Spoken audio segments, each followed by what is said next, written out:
Assalamualaikum warahmatullahi wabarakatuh. Perkenalkan, nama saya Iko Savana. Saya dari kelas E2, jurusan Ilmu Komunikasi Fakultas Dakwah dan Komunikasi UIN Sunan Ampel, Surabaya. Nah, di sini untuk memenuhi tugas mata kuliah media dan kritik sosial, saya akan menjelaskan tentang new media.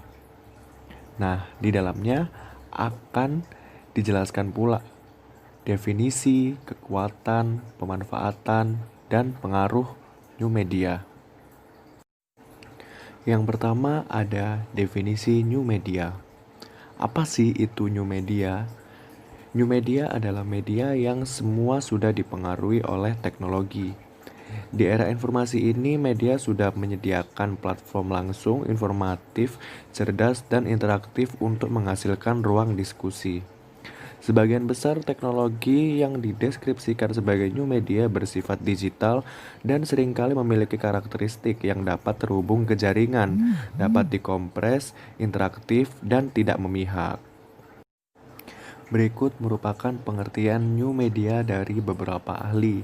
Yang pertama ada MC Quayle yang menyatakan bahwa new media adalah wadah di mana semua pesan komunikasi bisa terpusat dan dengan mudah untuk disalurkan menggunakan teknologi internet dan melibatkan audiens untuk meningkatkan proses interaksi dan komunikasi. Yang kedua ada Arsyano Ashar yang menjelaskan bahwa new media merupakan kehadiran media yang semuanya serba digital dan dipengaruhi oleh internet akibat teknologi informasi dan komunikasi yang semakin berkembang. Kekuatan new media. Kekuatan new media adalah teknologi komunikasi yang melibatkan komputer agar mempermudah dan mempercepat mendapatkan informasi dari internet, serta karakteristiknya yang mudah diakses, yaitu bisa diakses kapan saja dan di mana saja tanpa melalui komputer, melainkan bisa diakses juga melalui smartphone, tablet, dan lain sebagainya. Manfaat new media. Manfaat new media ini meliputi beberapa bidang, yaitu ada bidang pendidikan, kesehatan, pencarian kerja, jual beli, dan juga bidang sosial. Yang pertama yaitu bidang pendidikan. Dalam bidang ini, tentunya manfaat new media sangatlah besar dan dirasakan sekali oleh para pelajar atau mahasiswa. Para pelajar atau mahasiswa seperti saya bisa mencari bahan materi yang diperlukan. Jadi, kita dapat mengurangi biaya dalam membeli buku karena kita dapat mendownload suatu buku digital yang isinya bahan-bahan tentang materi yang kita perlukan untuk proses belajar mengajar. Yang kedua adalah bidang kesehatan. Dalam bidang ini, banyak sekali manfaat yang dirasakan langsung oleh orang yang sedang sakit atau orang yang sedang mencari suatu bahan alami untuk menjaga kesehatan. Nah, zaman sekarang ini ada aplikasi baru, contohnya yaitu seperti Halodoc. Nah, itu biasanya kan banyak tuh orang-orang yang takut untuk ke dokter, takut untuk disuntik atau takut melihat jarum suntik, takut dirawat inap atau segala macam itulah. Nah, di Halodoc ini kita bisa konsultasi dengan dokter. Nah, nanti hasil konsultasi tersebut itu nanti kita disarankan atau mendapat resep obat dari dokter tersebut.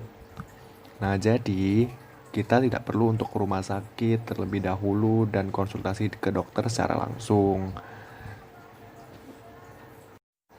Yang ketiga yaitu bidang pencarian kerja.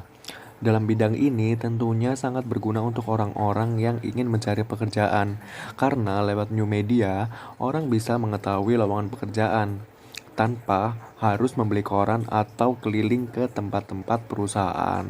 Nah, contohnya saja seperti di media sosial Instagram.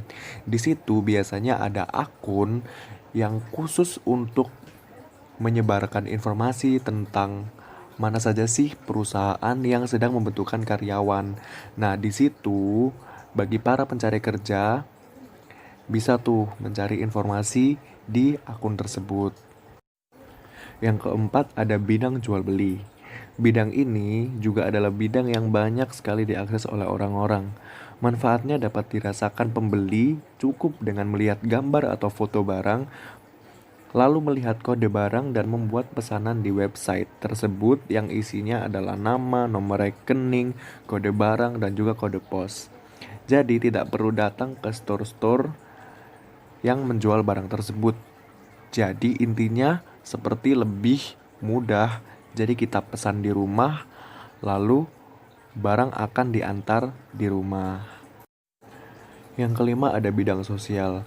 Bidang sosial merupakan bidang yang sekarang paling banyak diakses oleh orang-orang karena banyak sekali website yang bisa kita akses untuk melakukan kegiatan sosial. Salah satu contohnya seperti Facebook, Friendster, Twitter, dan lain sebagainya. Pengaruh new media, yaitu ada dampak positif. Dampak positifnya yaitu dengan adanya new media ini, masyarakat dimanjakan dengan kemudahan untuk mendapatkan sebuah informasi dengan mudah. Dampak negatif yaitu tersingkirnya media yang bersifat konvensional atau tradisional seperti media cetak, contohnya seperti koran dan lain sebagainya. Nah, itu tadi merupakan penjelasan tentang new media dari aku. Jadi, jika ada kurang lebihnya, mohon maaf yang sebesar-besarnya. Dan apabila teman-teman atau audiens yang lain memiliki kritik dan saran, bisa kalian ketik di kolom komentar. Sekian. Wassalamualaikum warahmatullahi wabarakatuh.